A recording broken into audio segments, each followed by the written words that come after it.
And next I will introduce our speaker, who is going to really teach us a lot. And he has a very interesting resume, so I wanted to read, it's short biography, but I wanted to read it because it does tell you about his dedication to this project at Andersonville. But Dr. Guy Prentice, who's here, actually I have to say, we found out about and learned about Guy through his wife, Marie. Raise your hand, Marie. And Marie is in charge of the archives at the state level where we get all the Maple Leaf artifacts. So we have that connection. We've known each other for many years through them getting the Maple Leaf artifacts. And, but Guy has a very, very interesting resume here. So let me read it to you. Dr. Guy Prentice is a retired National Park Service archaeologist who continues to volunteer at the Southeast Archaeological Center in Tallahassee, where he served for 34 years, retiring in 2020. Most of his time as SEAC was spent as the program manager of the region-wide Archaeological Survey program. During his National Park Service career, he performed archaeological investigations at thousands of sites distributed among 48 national park units in 10 states. Among his favorite National Park Service projects were the excavations that he led at Andersonville National Historic Site. Prior to joining the National Park Service, Guy spent 14 years working as an archaeologist on projects in Illinois, Florida, and South Carolina, while earning his BA, his MA, and his PhD degrees. As a volunteer with the National Park Service, Guy has spent 4 years working on preparing an in-depth report summarizing the history and archaeology of Andersonville National Historic Site, where nearly 13,000 Union soldiers were buried after having died while held as prisoners at the nearby Civil War prison camp. His research and those carried out by the archaeologists at Andersonville have made it the most archaeologically studied Civil War prison camp in the country. And I think it's safe to say, and he did confirm this thought that I had, that he is probably the most expert. He is the expert on the Andersonville prison camp, and that's what his presentation is, to teach us all about it and to tell us what he learned on all of this archaeological work that's been done there. So Dr. Prentice, please come forward, and we are all ears.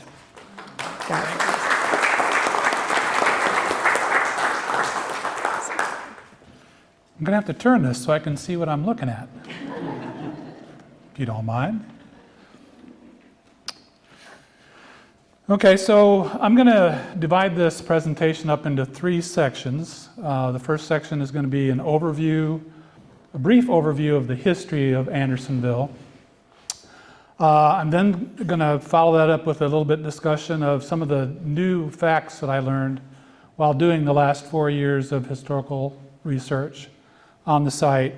And then I'm going to follow it up with a brief summary of some of the major archaeological finds that have been found in Andersonville over the last 50 years. So, where is Andersonville, now a National Historic Site? Well, it's in southwestern Georgia.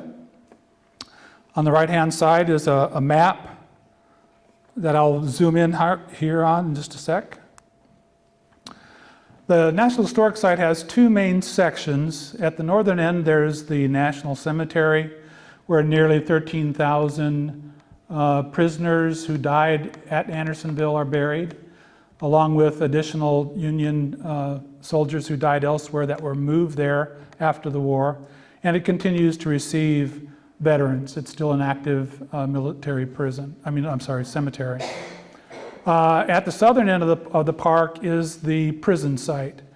And it is where more than 45,000 Union prisoners passed through the gates during the 14 months in which it was operating. Beginning in February 24th, that's everyone that agrees to that. Some people think maybe a day earlier. And then closed its doors on May 5th, 1865.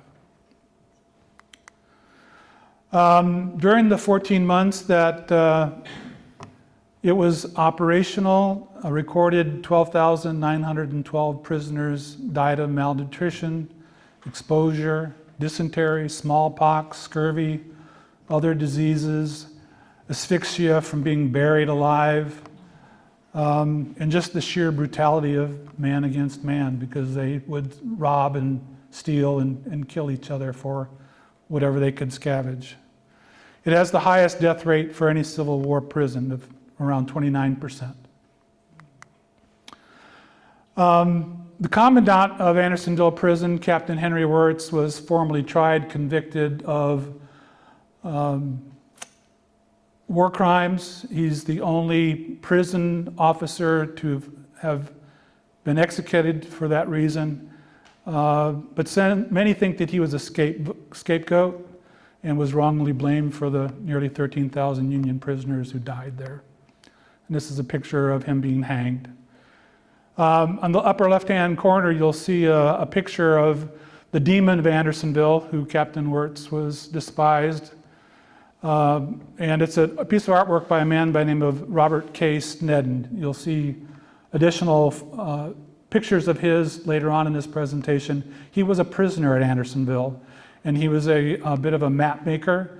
And after the war, he prepared a manuscript that was never published, but it had hundreds of drawings that he made of Andersonville. So we're going to feature some of those today. Oop, went too far.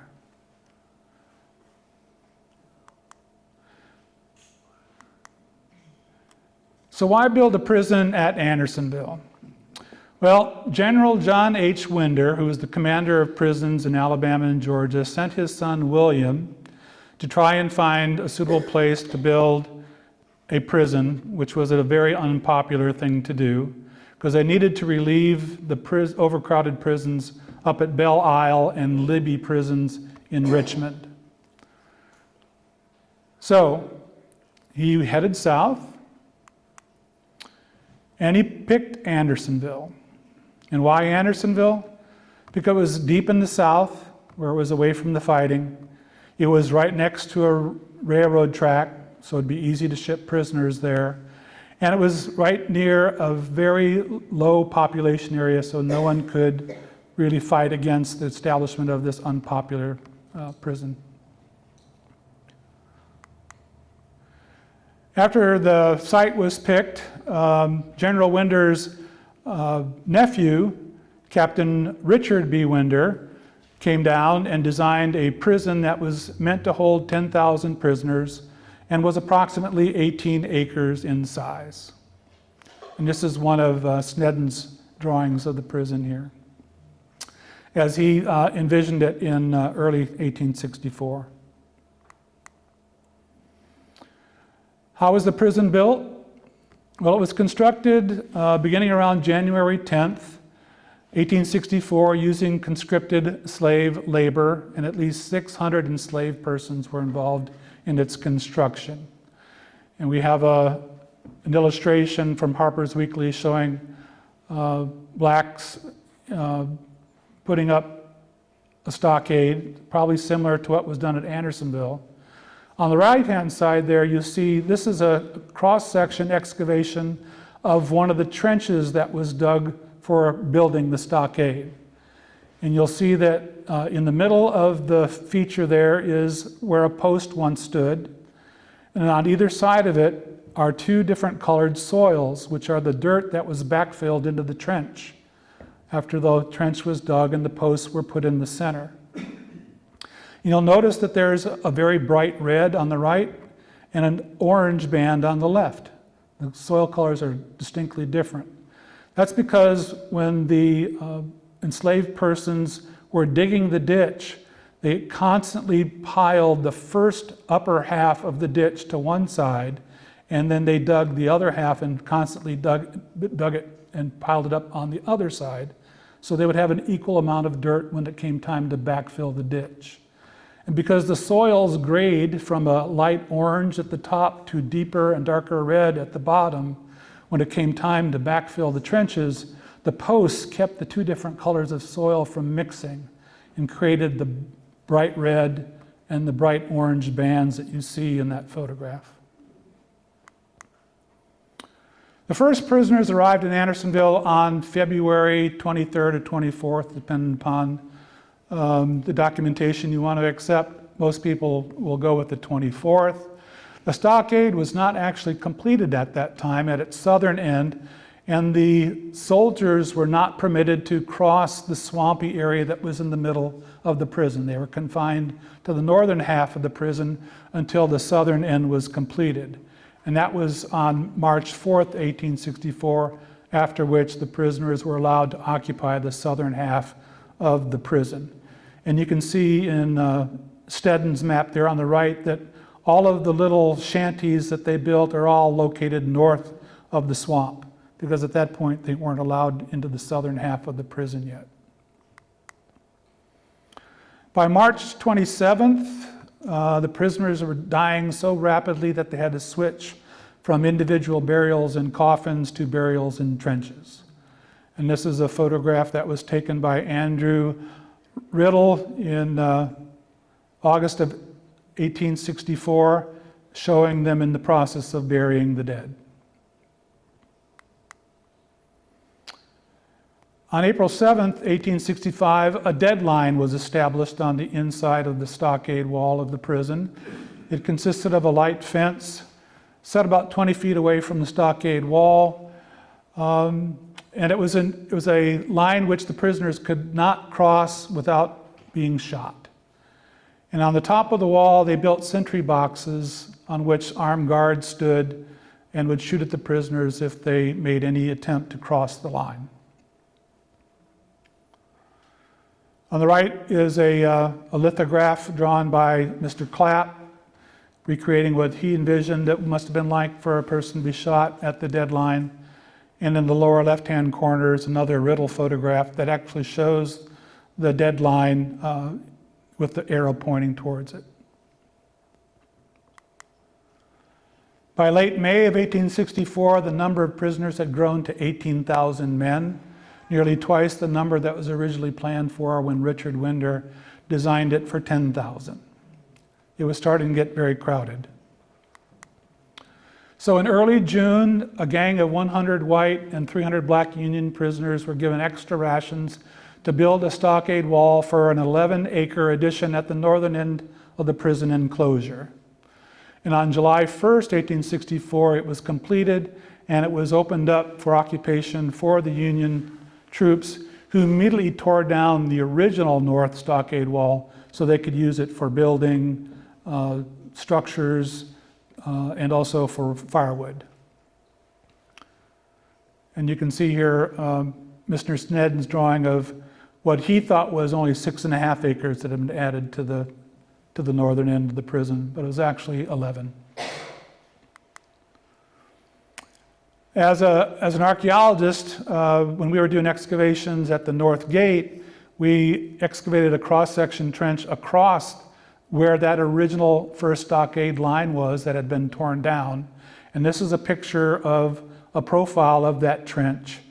And you can see on the right-hand side the original red soil that had been piled up towards the interior side of the trench, just like that previous cross-section trench drawing that I had told you. And in the very lower left-hand corner of the trench, you can see a little bit of the orange that was left from they piled that half of the trench fill into the trench. Then when they yanked out the posts, the red fill was pretty much left in place, but the orange fill on the left-hand side had been disturbed as they pulled the posts out towards the north and deformed the trench, and then created all that fill into the hole. So not only do we know how it was dug, we also know how they pulled out the posts. So there's erroneous facts that you'll often see if you're reading about the history of Andersonville. You'll see that they repeatedly say that it was 16.5 acres at first, and then they added another 10 acres at the north. But our archaeological investigations have identified the exact corners of the stockade walls based on both excavations and based on ground penetrating radar survey. And so based on that, we've used geographic information systems to determine the exact size and lengths and dimensions of the prison. And it was actually 28.8 acres. So a little bit bigger than has been reported commonly in the literature. One of the significant events that occurred during the occupation of the prison happened on August 9th, 1864, when there was a huge deluge that dropped so much water that it flooded the creek that passed through the prison, and it caused the collapse of sections of the stockade wall bordering the creek. And here we have an illustration that was attempted to illustrate what it must have been like when the floodwaters came through and breached the walls and knocked it down. And on the right-hand side is a reverse black and white image of a map that had been drawn and was submitted to the Confederacy, detailing the damages that had occurred as a result of the flood. And I've highlighted in red where the stockade had been lost. After that torrential rain passed, it really created a lot of erosion, particularly along the western stockade wall. And shortly thereafter, a spring burst forth within the dead run, which is this area that's between the stockade wall and the dead line. And because water was in such poor supply there, it was considered to be an act of providence. And after that, it was known as Providence Spring. But because it was in the dead run, the prisoners couldn't directly access it. So they constructed a water trough that would carry the water past the dead line so the prisoners could line up and get drinks of fresh water. In 1901, a stone memorial was built over the location of the Providence Spring, and that's what you see in the lower left-hand corner here. So here's that map that I showed you previously that showed the areas that had collapsed as a result of the rain. This was a map that was submitted by General John Winder, showing the plan for the construction of defensive earthworks around the stockade, and also the construction of 2 additional stockades around the original prison pen. And the reason why they decided to do all this construction was because they were expecting a Union raid. And some of you may have read that it was because Stoneman was about to strike south and try to free the prisoners in Andersonville. But that's not the case. Actually, the construction of the earthworks at Andersonville was prompted by the Rousseau raid, which came within 80 miles of the prison when he attacked and tore up 30 miles of railroad track near Opelika, coming within 80 miles of Andersonville. And he started in Decatur on July 10th, made his way down to Opelika, and then traveled north and ended up in Marietta, Georgia on July 22nd, tearing up railroads the whole way. So we're lucky that we have some maps that show what was constructed and what was left unfinished at the end of the war. And this was a map that was prepared by Colonel Walker T. Woolley. He visited the prison camp after the war and did a survey and produced this map. And in this case, the north is to the left. And you can see that he drew the original first stockade there in the middle, and then showed where the second and third stockades were constructed. The construction that was begun after the Rousseau raid, the day after the Rousseau raid had hit Opelika, they started construction of the stockades, the additional stockades, and the earthworks. And they continued on until this man headed south to try and liberate the prisoners at Andersonville. So Rousseau's attack had prompted the major construction, and they continued that major construction until General George Stoneman was captured at the church at Sunshine Church, the Battle of Sunshine Church. As soon as he was captured, all major construction stopped at Andersonville. They no longer felt that they were about to have a prison break, and so they just stopped construction. And so you'll see that on the Woolley map. Dashed lines on the third construction indicate that the ditches had been dug, but no posts had been put in the ground. But you can see the second stockade was completed. 8 days after Stoneman's capture, the prison reached its maximum of 33,114 prisoners on August 8, 1864. This is another Riddle photograph that was taken on August 16th.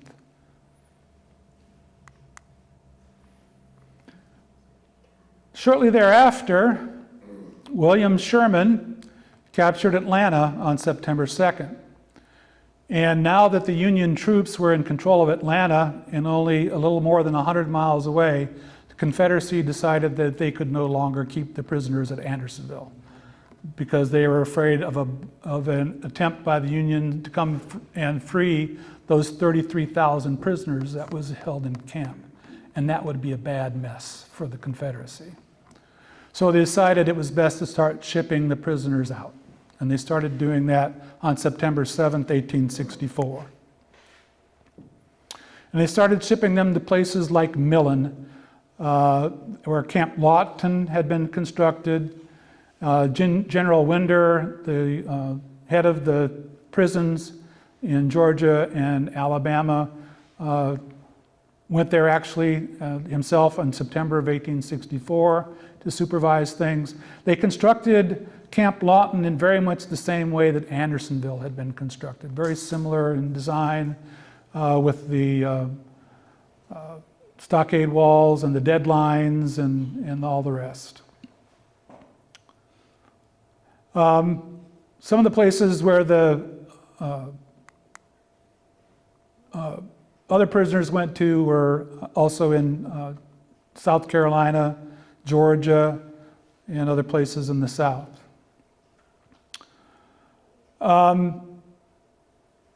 When that was completed, only the very sick were left at Andersonville. And with the population reduced to maybe 4,000, 5,000 prisoners, they decided to move everyone down to the southern end of the prison. And so you'll see on the Woolley map here, all those little red dots at the southern end of the prison. That's where the little hovels were that the prisoners built once they relocated from the north end of the prison down to the southern end.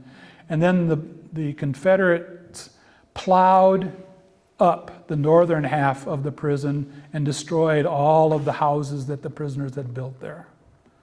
Tried to eliminate the vermin, I would think. But some of the prisoners thought that they were just trying to erase the memory of them ever having been there. And these are some of Snedden's drawings of what those shanties looked like.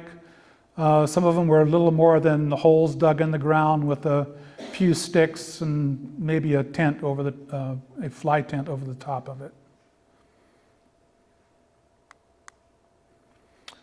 Towards the end of the war, they resumed prisoner exchanges. A group of Andersonville prisoners were boarded onto a steamship called the Sultana, and as it made its way up the Mississippi River on April 27, 1865, the boiler exploded, and somewhere between 1,200 and 1,800 people died. More than 385 of these were paroled prisoners from Andersonville. So these poor suckers, they survived the prison and then died on the ship on the way home.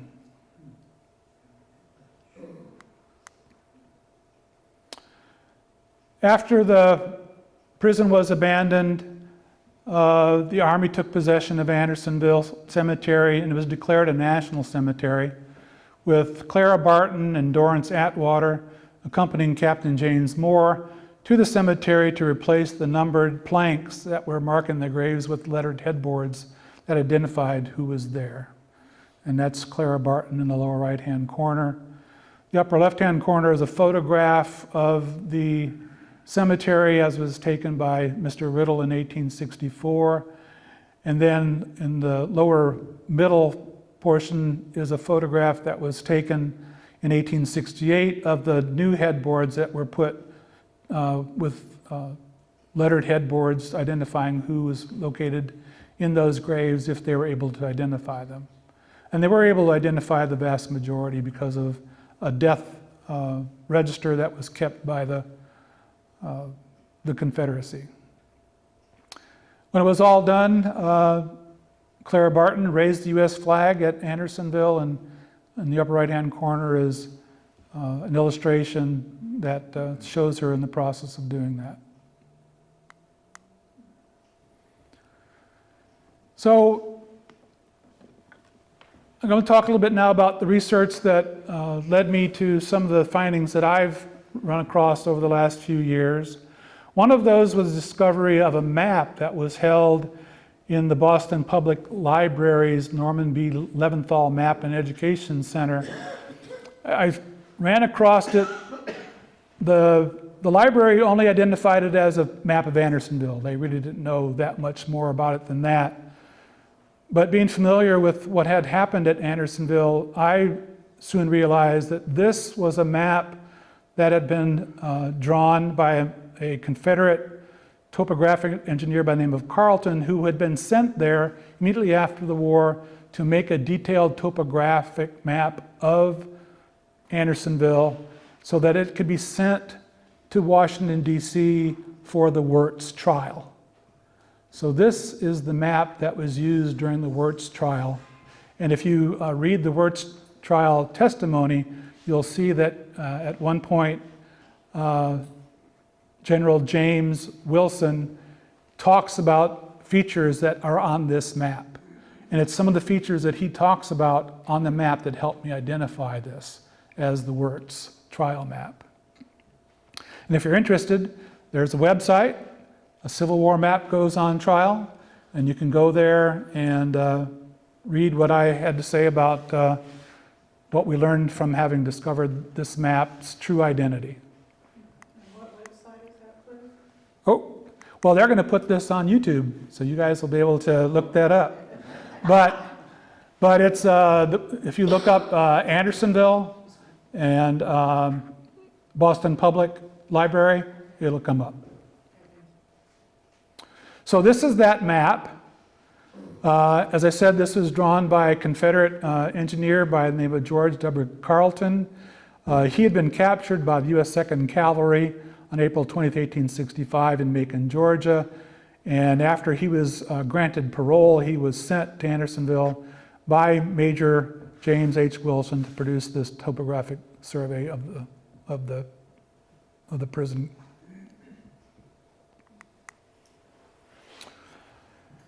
So in the process of doing this research, I ran across some things that were repeatedly said over and over and over again that just turned out to not be true. So one of those was, the 16.5 acres of the size of the prison with another 10 acres that was added on to it at the north end, and those dimensions just aren't correct. They're off. One of the things that you'll see over and over and over again about Andersonville is they say that along the top of the stockade, there were 52 sentry boxes that were built along the top, and it was from those sentry boxes that the guards would shoot anybody who tried to cross the deadline. And the source of that is a report that was submitted by General Winder when he was writing to the Inspector General, General Cooper, where he's talking about how many men he has, how big the prison is, and how many posts he has. And you'll see there highlighted in yellow and underlined in red that he says that at the stockade there are 52 posts. And I guess people just assume that that must have meant the number of sentry boxes along the top of the stockade. So soon after that, Frank Leslie's Illustrated Magazine comes out with a description of the prison, and they say that there's 52 posts or sentry boxes that are reached by steps from the outside. So there it is. It's in Frank Leslie's Illustrated Magazine, so it must be true. And then Clara Barton, after she comes back from helping to identify the buried people at Andersonville, she writes a book, and in that she reports that upon the inner stockade, there were 52 of these sentry boxes that were raised above the tops of the palisades and were accessible to the guards by ladders. So we again have Clara Barton saying there's 52 of these sentry boxes all along the top of the stockade. So for years and years and years, people have repeatedly said there were 52 of these boxes. But as I delved into the more unknown written accounts, I discovered there was a Chicago Tribune special correspondent who went by the name of Israel, and he visited Andersonville in November of 1865, and he wrote an extensive article on what he found there, and in it he said the boxes were 44 in number. Well, that doesn't jive with the 52 that everybody is talking about. So why is this guy saying there's only 44? This was later published in a book that he published called The South Since the War in 1866. It's pretty much a verbatim reprint of what was in the Chicago Tribune. And then I ran across another author by the name of William B. Smith, who wrote a book called On Wheels and How I Came There. He had been a prisoner at Andersonville, and he says that there were 44 sentry posts. And I'm sitting there going, okay, well, there's more than one person who's saying there's 44. And then along comes a fellow by the name of Samuel S. Boggs. He wrote a memoir about his time at Andersonville, and he also said that there were 44 guard posts along the tops of the stockade. So I'm starting to think that why do we have these different numbers? So I start looking at those Carleton maps and the Woolley maps, and I start looking to see how many of the stands that they have on those maps. And on Carleton's map, there's 42, nowhere near 52. And if you look at Woolley's map, he's got 39. Okay. Again, nowhere near 52. So I start looking again at the original comment of the 52 posts that General Winder put into his memo that he sent off to General Cooper. And I read down a little further, and I also read that he says that at the hospital, there are 23 posts. Well, the hospital never had guard posts along the stockade wall at the top. So he's not talking about these sentry posts when he's talking about 52 posts or 23 posts. He's just talking about how many places he's got to have a guard. And people misunderstood what he meant when he said there were 52 posts that had to be manned by 52 people at all times. And that's the short of it. And so knowing that, I read into a lot of the details to try and figure out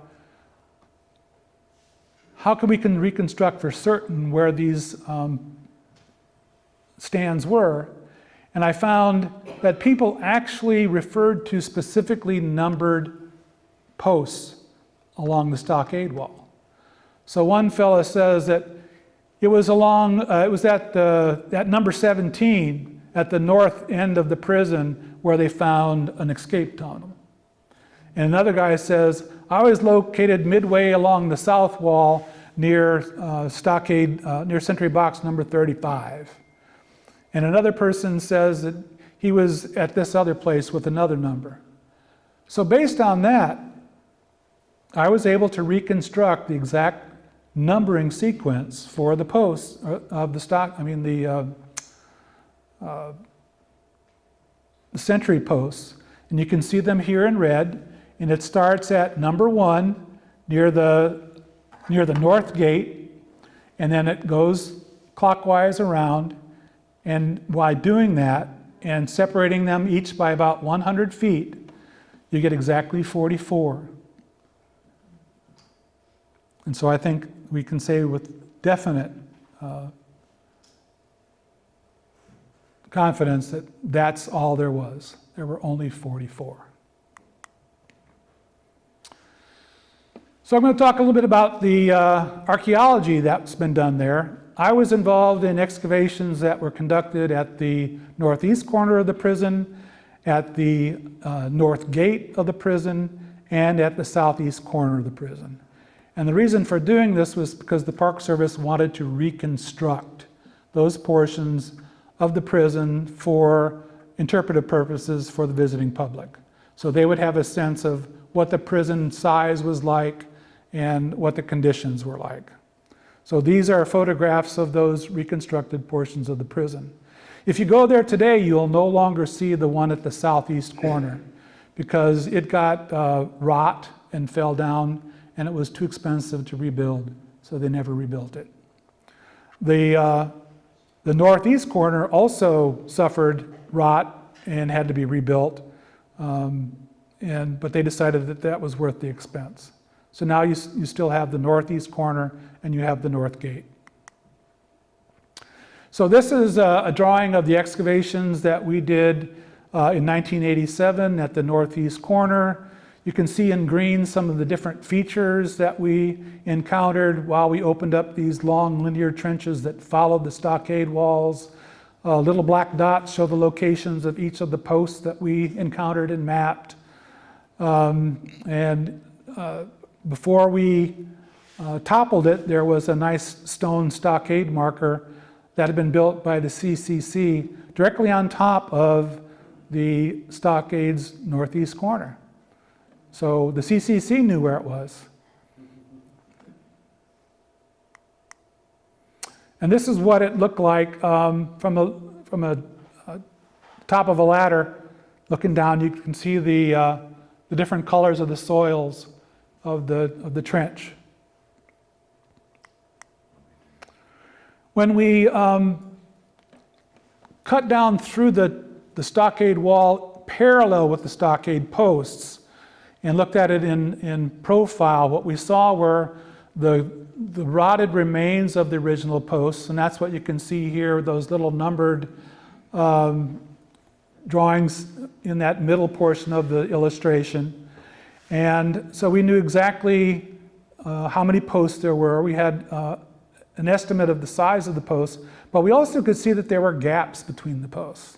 They hadn't been butted up right up against one another. And that kind of made sense because this was part of the stockade that had been built by the Civil War prisoners themselves when they decided that they needed to add on to the stockade. So with only 130 guys working for 2 weeks, they weren't worried about getting those posts real up tight and close to one another. They were just getting them in the ground and getting them buried. But it was clear when we saw these diagonal soil zones going down through the entire length of all the stuff that we excavated, that they, although they had not been meticulous like the enslaved black persons that had originally dug and put half of the dirt on one side and half of the dirt on the other side, they just piled it every which way. But when they put the post down the middle, they started at the west side and they worked their way around to the east side, and they put the posts in and then they threw the dirt in as they went along. And that caused the dirt to flow at an angle as they worked their way around the prison. So we know exactly how they dug it, and we know how they backfilled it.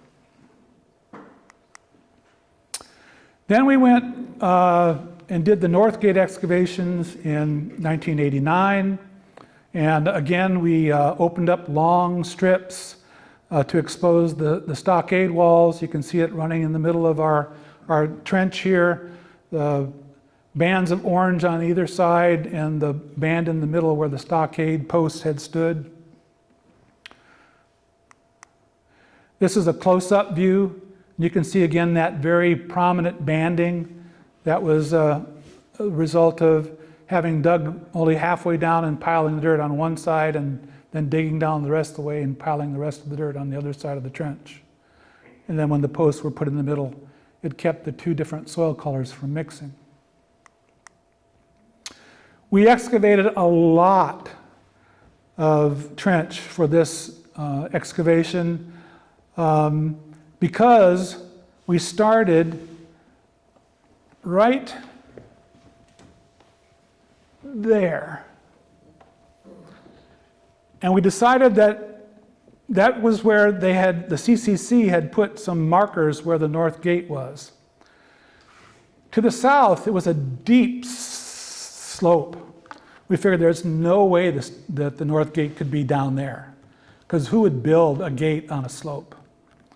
So we started working our way the other way, looking for the north gate, and got all the way up to the north end there and had never found it. So we said, okay, let's go look the other way. And as soon as we went the other way, about 30 feet, we found it.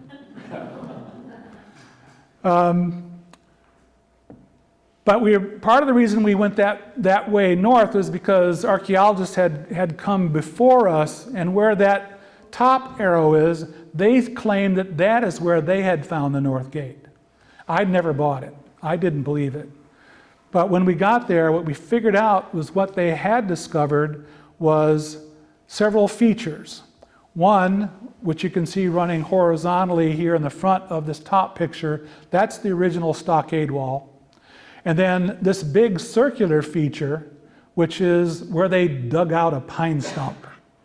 And when they backfilled it, they threw in a .22 caliber cartridge from the early 1920s, so we could date when that hole was dug. It was very nice of them. And then this whitish colored band running that way, that is the original north stockade wall that was torn down when they enlarged the prison. And then we had another band that was running parallel with the stockade, and that was one of the erosional ditches that was created by that huge gully washer rain in August 9th of 1864, which are actually even drawn on that map that Winder sent to his superiors after the gully washer.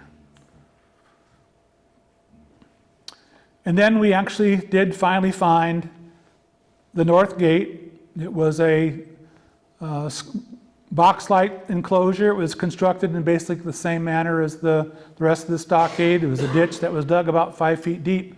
Posts were set in the middle, and then it was backfilled around it.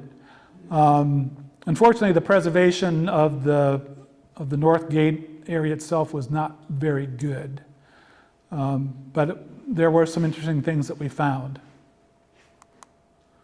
One of the things that we found that was very interesting was that there were some horizontal poles that had been laid horizontally within the trench beneath the entrance through the stockade wall.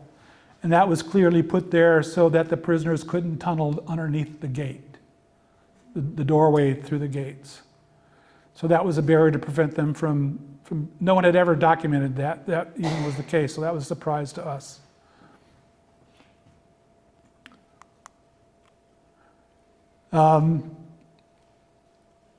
This is just another close-up of the two areas. I'll pass over it, speed things up here. Here's a photograph of the stockade posts as we expose them along a section of the stockade near the north gate. You can see the preservation was really good here because of the clay soils. Of me too. Yep. And that's Marie there. These are just some of the interesting artifacts that we found while excavating at the north gate. We found several axe heads that had been used for felling the trees and shaping the posts. We found cut nails, we found some stoneware, and in the lower middle portion of the photograph there, we found this brass piece of metal that originally we thought was the end of a spoon handle, or maybe a fork handle or something. But then we later came to realize it had been the cover for a padlock, like this one that we see in this photograph here. So that very likely was the keyhole cover for a padlock for the doorway into the north gate, which I thought was pretty cool. And then in 1990, we returned once more to do excavations at the southeast corner. This is a map showing the extent of the excavations that we did there. Again, we found the banding that had occurred at the other portions that had been dug by the enslaved persons that were involved in its construction. Only here the natural color of the soils was from a kind of a yellowish color at the surface, and it got whiter and whiter as you went further down. So here, instead of the orange and red, you see a white and tan banding that occurs in the profile walls, with the post in the middle being a grayish color. And then we were really surprised when we discovered a prisoner escape tunnel that had collapsed. And you see one of our co-workers there at the bottom pointing to a circular area. That was the size of the tunnel itself. And as they were digging the tunnel, it collapsed on them. And now you can see the funnel-shaped dirt that filled in the hole above this little circular spot that she's pointing to. And we know that it was a failure because once we found that, we expanded our excavation, and we could see that the tunnel had just passed beneath the trench of the stockade. And you can see it here. This is the bottom of the trench. You can see the posts in the middle. And this is the top of the tunnel going beneath the stockade wall. But then it stops right here. The tunnel doesn't go any further. And you'll see that dark area that's directly below the bottom of the stockade trench. That's where posts went collapsing down into the tunnel. So hopefully the guy who was in there digging wasn't there at the time those stockade posts went crashing down. Because if he had been, he'd have been a goner. And that stopped the digging of that tunnel. And they did a lot of tunneling there. At one point, Captain Wirtz reported that they had found over 80 tunnels as of that day. And there were many, many more that were dug after that. In addition to excavating the stockades, we also did excavations of some of the deadline posts. And these are a couple of those deadline posts that we found, and we excavated those, and we recovered all of the dirt from those, and we took them back and we passed them through fine sieves with water to see what was in there. And one of the things we found was this neat silver ferrule from a pencil with the intact eraser still in there. These guys were all, keeping diaries and writing letters, and this unfortunate guy lost his pencil. Also, we recovered some of the food remains from one of the features, one of the stockade, the deadline posts, and there were some burned beans and some mammal bone that had been cut.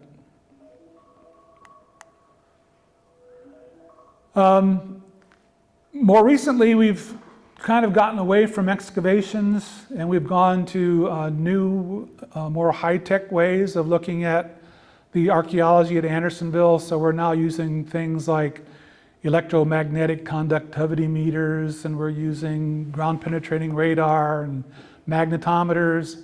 Sometimes we do metal detection, and all this stuff is being mapped using global positioning systems, so that we're getting accurate mapping of all this stuff in real time. And what's that allowing us to do is we can cover large areas and kind of get peeks under the ground and see what's there without doing any excavations. Now, back in 2004, another archaeologist at Andersonville, John Cornelison, led a crew who did a GPR survey of that green area. And this is an image that shows a composite imagery of all the stuff that they identified during that GPR survey. They could identify the original East Stockade Wall, the original North Stockade Wall that had been torn down in July 1st. They found some possible wells, and a lot of those dots scattered all around the place, those are structure locations.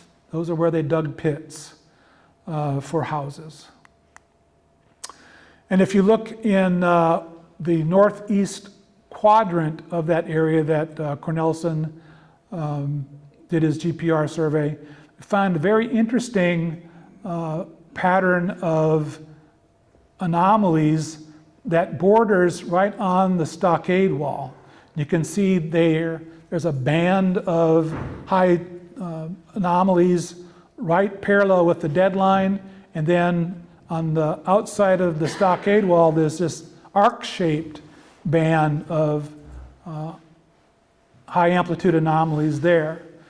And we kind of scratched our head wondering what that could be, and eventually I came up with the idea that this was probably where one of the campfires had been set. At night they would have fires burning at intervals along the outside of the stockade wall, looking for people trying to escape through tunnels. And this would have been a perfect place for people to congregate, particularly the prisoners, along that wall, with the hope that they might be able to do exchanges with the prison guards. They would try and trade buttons and other things with the prison guards for food and tobacco and other necessities. So I think that that's what you're looking at, is this area of congregation of people near a campfire. Many of the anomalies that Cornelison's crew discovered were structures, and he decided that he was going to try and excavate a couple of them. This is drawings, once again, of the shanties as Robert K. Snedden documented them when he was there. And this is what Cornelison found when he excavated structures 1 and 2 and 3 and 4. And he actually excavated down into structure 1, and that's what you see there, with 2 of his people pretending to be sleeping inside what it must have been like inside that semi-subterranean structure that they had dug down to try and find someplace cool and out of the heat of the summer to make it a little bit more bearable. And this is just an assortment of some of the artifacts that were recovered during his excavations. Some army buttons, some buckles and watch parts and suspender buckles and eyeglass lens. More recently, we did some extensive GPR surveys in other portions of the prison. We did 4 areas, A, B, C, and D. And once again, we found lots of these little red dots that you see, which are probably where there were shanties dug down into the ground. In this area C, which covered the area that was the shed hospital, which was constructed towards the end of the life of the prison. They found the stockade walls that were constructed for that. You can see it running diagonally that way and then turning the corner and coming down. So we found 2 sides of the hospital stockade wall.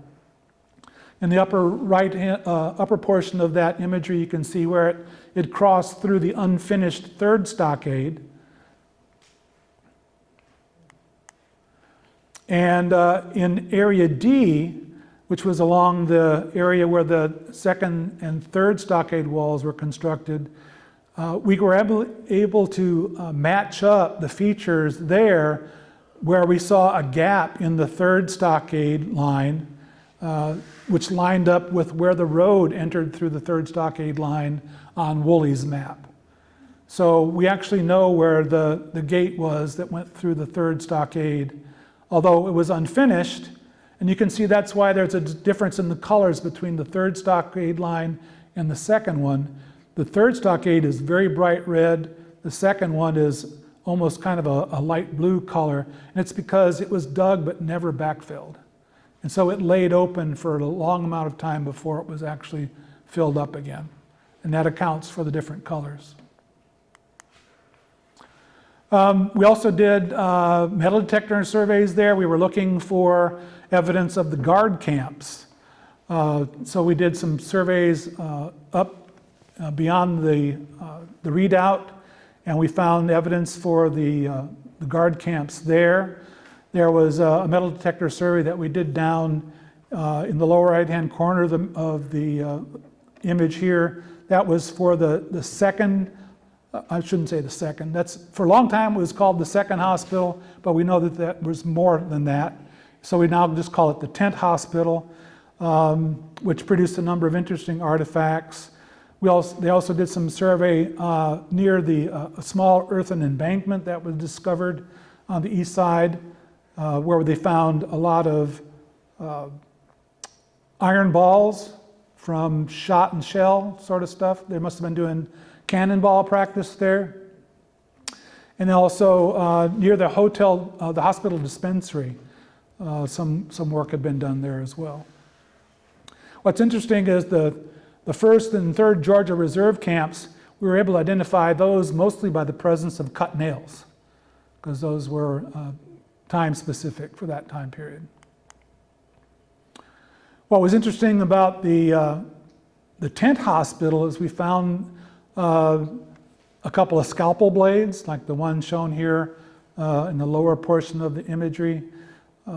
It's sad to think that a lot of people probably had their arms amputated while they languished there in the tent hospital. But we found also a bunch of these strange D-shaped metal artifacts that no one has ever confidently identified. I think they're parts of tents. I think they're tent pole reinforcements.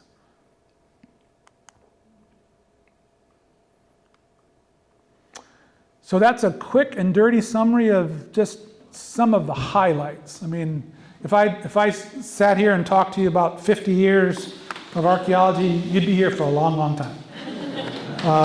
But I'm willing to offer answers if people have some questions. The hospital or the infirmary was outside of the stockade? Well, there's a long history of hospitals there. The very first hospital was opened soon after the very first prisoners showed up, and it was in the northwest corner of the stockade. And then they opened up a second interior hospital that was on the south side of the little stream. And if you look at the Snedden maps, there's actually a reference to that hospital. It's actually drawn on his map. The very first hospital, no one knows exactly where that one was. But we have Snedden's map that shows approximately where that second interior hospital was. They had a man who came in who looked into the cleanliness of the prison, and he said you need to move these prisoners that are infirm out of the prison, and you have to come up with a different hospital. So they then moved the hospital outside of the prison into what is now called the tent hospital. And some people have called it the second hospital, not realizing there actually were two hospitals inside the original enclosure. They then started building barracks along the north side of the prison after it had been enlarged. And then when they started shipping everybody out in September, those buildings were left open, and they turned those into hospitals. So sick people were being housed in those barracks buildings as well, until they decided that they were going to start a new hospital which is what we call the shed hospital, which was a big one at the southern end of the maps that I've been showing you. And it was enclosed with a light stockade. And that was supposed to have barrack buildings for the prisoners to be in, and several of them were finished, but they had no walls. They just had floors and roofs and makeshift chimneys, but there was no walls to protect them from the environment. And they were never completed. Not all of them anyway. I was just curious, because our great-great-grandfather was imprisoned there. And he was befriended by Words, because they were both from Germany. And he sent him to work in the infirmary. He called it the infirmary.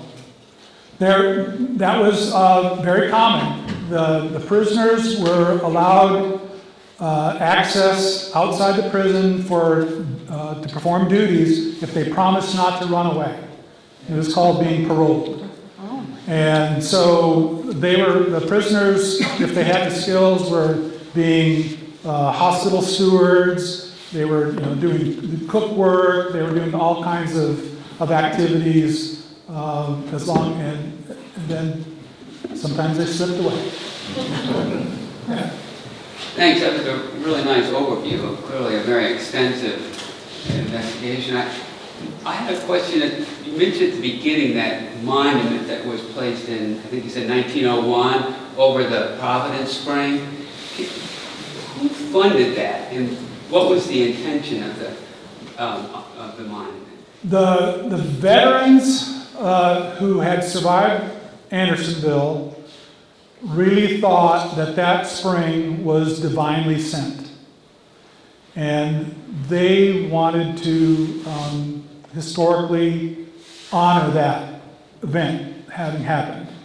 So the Grand Army of the Republic, in cooperation with the Women's Corps that was associated with them, raised the money and built that structure. And completed it and dedicated it in 1901. When they did the expansion of the prison, how many more prisoners were they supposedly adding? If they started out thinking they were having 10,000, did that add much capacity? Well, when you figure that the original stockade was about 17 or 18 acres and they added 11 more acres, they increased it by maybe 30%. So if you thought that original one was supposed to hold 10,000, then you didn't make it really big enough for 33,000. Yeah, I'm just curious whether there was any. No, the fact that they were only willing to give extra rations to 130 people to quickly build this addition shows that it was, we tried, but that's, not great. That cross-section, is it looking east or west? This is looking towards the town of Andersonville to the west. This is one of the survivors of Andersonville. His name was Thomas O'Day. From memory, he drew this picture and published it. Yeah. Any evidence of the Sphinx? I don't know anyone who's been brave enough to go looking for it. Oh, really?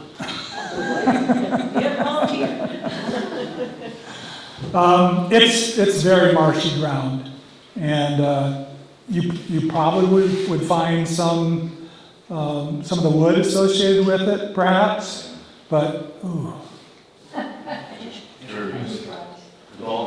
The sinks are where the men went to relieve themselves when they had the strength to do so.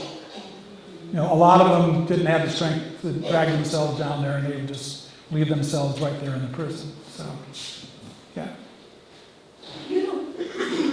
Pardon me, since you don't speak of finding any human remains in any of the excavations, is it assumed that as the prisoners died, they were all moved out to the cemetery? Was the cemetery existing from the very beginning? They started the cemetery as soon as bodies needed to be taken care of. But not everybody made it into the cemetery. after the cemetery had been purchased by the Grand Army of the Republic and was being preserved for the posterity, they found 2 individuals that had obviously died when their subterranean house collapsed on them, and then they were exhumed and they were buried in the cemetery. There are reports from the different states that had monuments commissioned and built at the prison, that in the process of digging the footers for those monuments, of finding human remains. So there's probably untold dead people that are still out there. And then those headstones, were they also encompassing the trench burials? Yes, if you go there,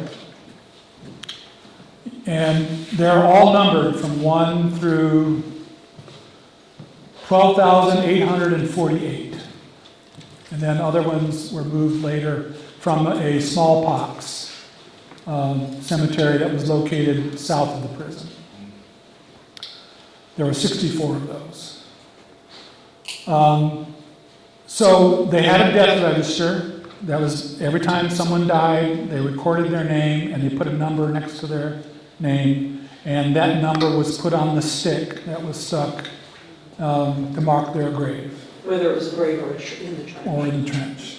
So they started out with individual casket burials, and they soon started so fast that they couldn't keep up. They couldn't make caskets fast enough.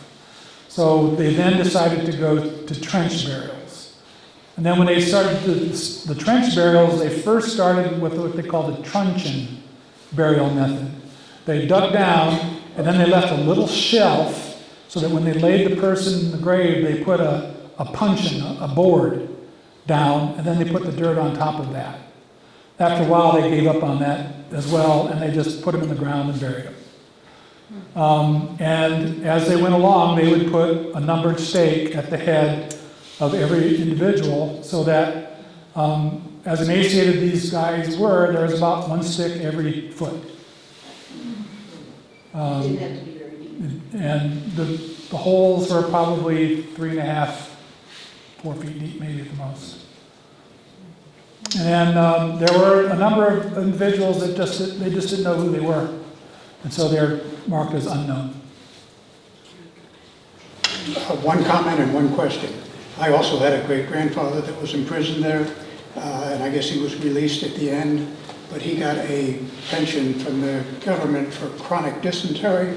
So I think with that Providence Spring, I think prior to that opening up, that stream was the source of all the water, drinking water and bathing and toilet water, all this. Well, originally they thought that by having that stream that passed through the middle of the prison, that would be sufficient to provide the drinking water needs for the prisoners. The problem was that the Confederate guards built their camps upstream. And so all of their waste went into the water and then flowed into the prison. And so dysentery became a real problem. So a lot of the prisoners resorted to digging wells. And they were actually furnished with tools sometimes to actually dig the wells, to try and supplement the water supply. And then, of course, the prisoners used that as an opportunity for tunneling. The second question, any idea how many people got out with those tunnels? There's a discussion about that. If you were to contact the people at the park, they will tell you no one ever escaped using a tunnel. I think there may be a couple. But people did escape, but usually it was because they were on a detail. They were out collecting firewood, or they were paroled to go do something, and the guard wasn't looking, or the guard was bribed, and they made their way. And actually, there are a number of individuals actually made it back to Union lines. Yeah. You mentioned, I believe, that when they the Confederacy was removing structures that the prisoners had built on the north side, that it was likely for vermin. What kind of issues were they dealing with vermin-wise, and do we know that mostly through historical accounts, or? They were infested with lice, which they refer to as graybacks. So if you read their personal accounts of the time spent there, they were always picking graybacks off of each other and trying to control the lice issues that way. That was a big problem that they had. The vermin, like rats or something, they would eat. Those, yeah, no, when I'm talking about vermin, I'm talking like lice and those sorts of things. Guy, talking to a number of people before the program, I discovered that they've never been to Andersonville. So to get to Andersonville from Jacksonville, how do you do it?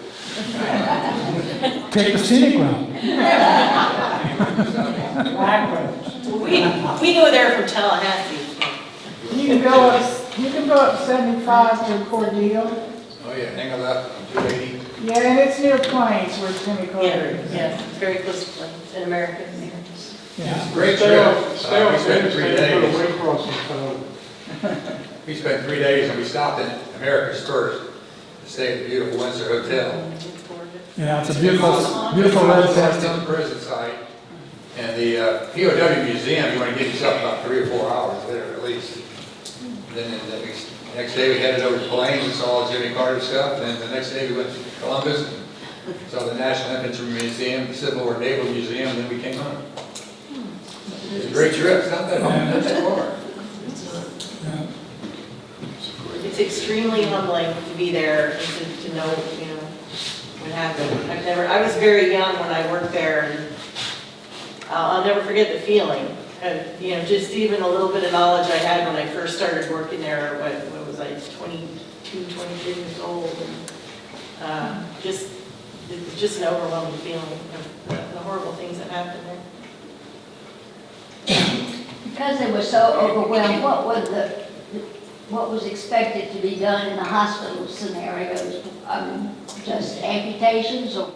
No, they did have herbal remedies that they tried to dispense when they had them. One of the things that's interesting that I talked about, that Chicago Tribune reporter who came to check out the prison after the war was over in November of 1865. He went into the infirmary and he found the paper packets of the different herbal remedies that were being dispensed to the prisoners scattered about, and he documents a few of those, the different types of root bark and other things that they were trying to use, for its medicinal properties. But for the most part, these guys were suffering as a result of scurvy. They just weren't getting enough vitamin C and other things like that. So, if they were able to get any kind of vitamin C, they just felt that they just got a major boost in their health. So, yeah. Was there any indication of a guards hospital? There was a guards hospital. It was located near the railroad tracks. And after the war, it was converted into a school for freed black children. Oh, really? Yeah. Yeah. Could you mention some of the people that we may have heard of that were there, such as Lou Wallace, Boston Corbett, and Willie Collins and the Raiders, and what had happened to the Raiders, who they were and what happened to them? Okay, well, there was kind of a mob rule that developed in Andersonville, and there was a group of thugs that were called the Raiders that would particularly ambush new arrivals that would come to the prison and not aware of the situation. They'd be taken advantage of and would be knocked down and robbed and sometimes killed. And these folks that were called the Raiders were eventually confronted by a group that called themselves the Regulators. and they decided they were going to be the new prison sheriffs, so to speak, the police. And so they eventually said enough is enough, and they rounded up a number of the raiders, and they asked Captain Wirtz if it would be okay if they held a trial. And they did. They held a trial, and 6 out of the people that were arrested were found guilty of high crimes and were hung. Others were still punished. Some of them were like ran the gauntlet, where they would run down two rows of men with clubs, and they were beaten. So there were other different types of punishments that were meted out to other raiders, but 6 of them were hung, and they were allowed to build a gallows inside the prison stockade, and they put them up on the gallows, and they pushed them off. One of the fellows, his rope broke, and he went running around, and they had to catch him and put him back up there again, and hang him a second time. And then when they took them out, they did not bury them with the rest of the prison population. They were buried separately. Are these union people that Yes. were raiders? Yeah. Wow. Yeah, when I said, they died from man's inhumanity against man, that's what I'm talking about. These were people that would kill you for your bread, because it was either you or them, right? Yeah. Was there a general protocol almost in the Confederacy about management of black Union soldiers taken prisoner, or was it a matter of where you were when you were taken prisoner? Did any end up at Andersonville? Yes, a number of black soldiers did end up in Andersonville. They basically were treated like slaves. The majority of them were caught at the Battle of Olustee. A lot of them were with the 8th U.S. Colored Infantry, and they ended up in Andersonville. It was 30 of them were the ones that helped in constructing the northern addition of the stockade. So there were just a very small handful of the black soldiers that actually died and were buried in Andersonville. Not very many of them.